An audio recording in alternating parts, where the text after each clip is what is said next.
সুপ্রিয় চাকরি প্রত্যাশী ভাই বোনেরা, আসসালামু আলাইকুম। আশা করি আপনারা সকলেই ভালো আছেন। বাংলাদেশ লোক ও কারুশিল্প ফাউন্ডেশন, সোনারগাঁও, নারায়ণগঞ্জ সংস্কৃতি বিষয়ক মন্ত্রণালয় থেকে একটি নিয়োগ বিজ্ঞপ্তি প্রকাশ করা হয়েছে, যেখানে আপনাদের কনজারভেশন অফিসার পদে লোকবল নিয়োগ দেওয়া হবে। একটি পদ ফাঁকা রয়েছে। এখানে আপনাদের কোনো স্বীকৃত বিশ্ববিদ্যালয় হতে রাসায়নিক অথবা ফলিত রসায়ন অথবা সংরক্ষণ বিজ্ঞান বিষয়ে আপনাদের ন্যূনতম স্নাতক পাশ হলে আপনারা এখানে আবেদন করতে পারবেন।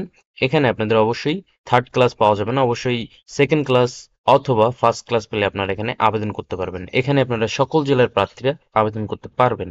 এখানে আপনাদের অনলাইনে আবেদন ফর্ম এবং পরীক্ষা সংক্রান্ত যে সকল প্রয়োজনীয় তথ্যাবলী রয়েছে, আপনারা এই ওয়েবসাইটগুলোর মাধ্যমে আপনাদের আবেদন সংক্রান্ত নিয়মাবলীগুলো জানতে পারবেন এবং আপনাদের আবেদনটি সম্পন্ন করতে পারবেন।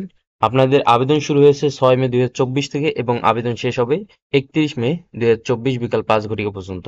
এখানে আপনাদের বয়সসীমা 18 থেকে 30, তবে আপনারা যারা মুক্তিযোদ্ধার পুত্রকন্যা এবং শারীরিক প্রতিবন্ধী যারা রয়েছেন তাদের জন্য 32 বছর বয়স পর্যন্ত শিথিলযোগ্য। এখানে আপনাদের লিখিত এবং মৌখিক পরীক্ষায় অংশগ্রহণ করতে হবে। সেক্ষেত্রে আপনাদের টিএ অথবা ডিএ প্রদান করা হবে না। আপনারা অবশ্যই এই বিষয়টি মাথায় রাখবেন।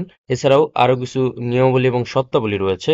আপনাদের বীর মুক্তিযোদ্ধা পুত্রকন্যা এবং ইউনিয়ন পরিষদ চেয়ারম্যান থেকে যে সকল কাগজপত্র লাগবে এবং বীর মুক্তিযোদ্ধার পুত্রকন্যাদের জন্য যে সকল কাগজপত্র লাগবে সেগুলো আপনারা অবশ্যই মৌখিক পরীক্ষার সময় সঙ্গে নিয়ে যাবেন।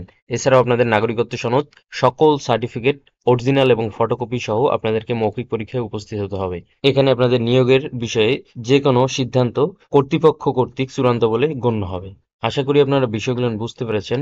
যদি কোনো বিষয় বুঝতে সমস্যা হয় অবশ্যই কমেন্টের মাধ্যমে জানাবেন। আর অবশ্যই আপনারা 30 মে এর মধ্যে আপনাদের আবেদনটি সম্পন্ন করবেন। ধন্যবাদ সকলকেই। আসসালামু আলাইকুম।